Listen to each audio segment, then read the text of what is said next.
Lejla tajba lil kulħadd, grazzi lil ġurnalisti li naqadtu magħna llejla sabiex nagħtukom ir-reazzjoni tal-Partit Nazzjonalista għall-aħbar li l-Gvern illejla ċeda għall pressjoni tal-Kummissjoni Ewropea dwar l-iskema ta' bejgħ taċ-ċittadinanza.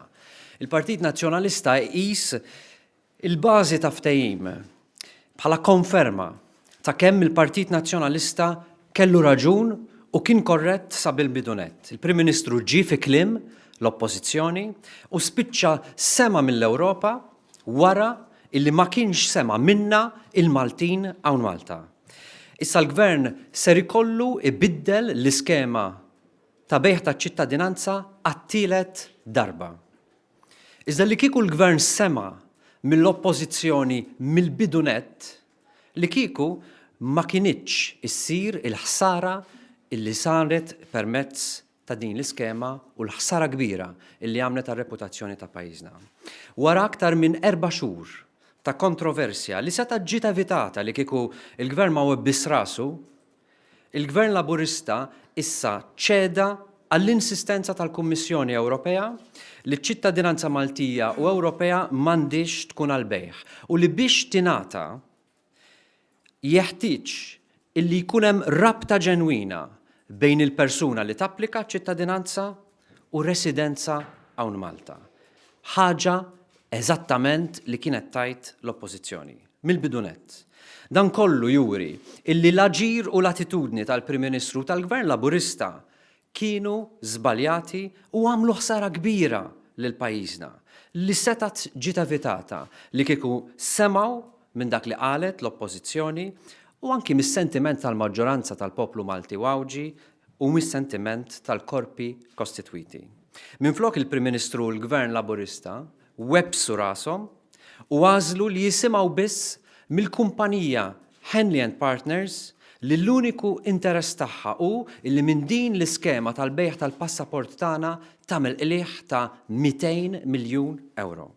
Il-Partit Nazzjonalista dejjem saħaq li għandu jkun hemm rabta ġenwina ma' pajjiżna qabel persuna tingħata ċittadinanza ta' pajjiżna. Dan ifisser illi għandu jkun hemm residenza effettiva f'pajjiżna qabel tingħata ċ-ċittadinanza. Minkejja dan, irrid ngħid li l-Gvern dejjem sal-lum irrifjuta illi jagħti widen għal dak li qaltlu l-oppożizzjoni. U kien għalhekk illi ma kienx intlaħaq qbil fin-negozjati illi kienu saru bejn l-oppożizzjoni il-Gvern. Issa, għax insistiet miegħu il-Kummissjoni Ewropea, sema mill-Ewropa wara li ma kienx sema minna. Issa, il-Prim Ministru ġie fi kliem l-oppożizzjoni għalkemm il-prezz tal-ebbusija tar-ras huwa prezz għoli. U l-prezz kien illi din l-iskema laħqet għamlet ħsara kbira lil pajjiżna. Għaldaqstant, il-kontroversja dwar l-iskema ta' bejgħ taċ-ċittadinanza setat ġiet evitata. Li kieku l-Gvern ma webbiss rasu u sema mill-oppożizzjoni li insistiet mill-bidunet illi ċ-ċittadinanza m'għandix tkun għal bejgħ.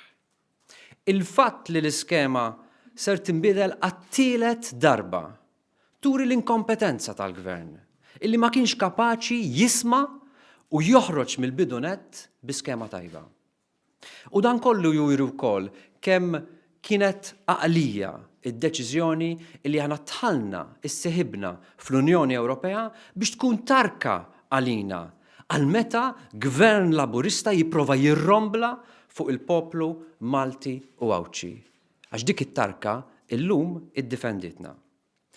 Il-Partit Nazzjonalista issa jistenna li d-dettalji kollha ta' dak illi ġie maqbul mal-Kummissjoni Ewropea jiġu ippubblikati u jiġu spjegati bil-Gvern bit-trasparenza sħiħa kif inhu xieraq. U l-Partit Nazzjonalista se jirriserva il-pożizzjoni finali tiegħu dwar dak illi ġie maqbul hekk kif tingħata l-informazzjoni sħiħa.